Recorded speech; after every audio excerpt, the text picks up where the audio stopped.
हल्लाबोल भारत न्यूजमध्ये आपलं सर्वांचं स्वागत आहे।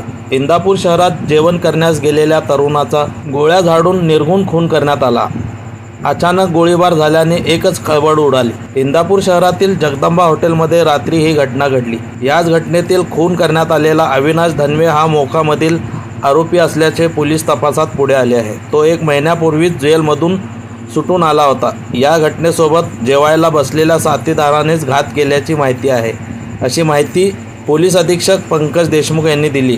त्यासोबत त्यांनीच या घटनेचा घटनाक्रमही सांगितला आहे। पोलीस अधीक्षक पंकज देशमुख यांनी दिलेल्या माहितीनुसार अविनाश धनवे हा मोक्यामधील आरोपी होता।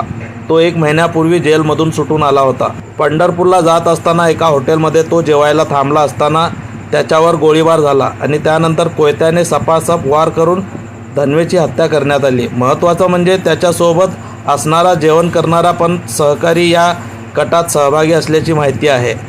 या सहकार्याला पोलिसांनी ताब्यात घेतले असून त्याच्याकडून सखोल चौकशी करण्यात येत आहे।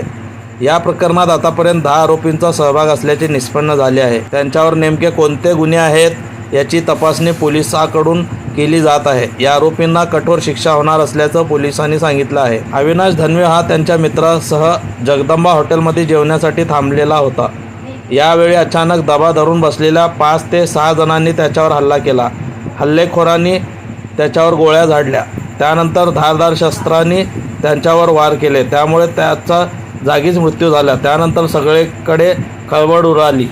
या सर्व घटनेचा CCTV व्हिडिओमध्ये सोशल मीडियावर व्हायरल झाला आहे। या सगळ्या आरोपींना अटक करण्याची प्रक्रिया सुरू आहे।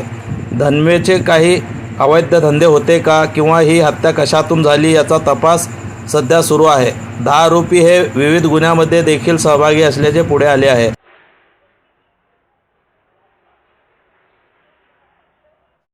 आपल्या शहरातील ताज्या घडामोडी पाहण्यासाठी हल्लाबोल भारत न्यूजला सबस्क्राईब करा आणि बेल आयकॉन प्रेस करा।